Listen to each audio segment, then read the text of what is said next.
Good day mga ka-stroke. Pag tayo maglalakad, yung ating affected na kamay ay umaangat. Once na iniakbang natin yung mahina din, umaangat siyang ganyan. So, lagyan natin ng pabigat na ganito. Ayan. So, ang akin ay 1.5 kg. Ayan. Mag-umpisa muna tayo sa 1.5. Tapos, pag nakaganyan ayan, ganyan natin. Ayan, practice natin to. Pagkatapos, ay spray natin. Ayan. Tapos, kung may ganyan ng tuhod, gumaganyan. Habang sinespray, masabay. Para kunwari, naglalakad.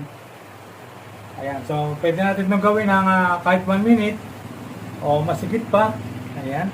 Para masanay siya na nakababa. Tapos, sunod, papraktisin natin ang paghakbang ng sinespray siya. Ayan. So, ganito ang gagawin natin. Ayan. Kahit tandahan lang muna. Ayan.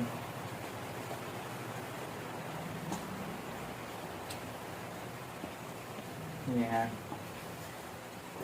Kahit lumangakbang lang. Ayan. Ganyan. Ayan. Masasanay ang kamay. Tapos, practicein natin to. Sway. Ayan. Pataas ng pataas siya. Ayan.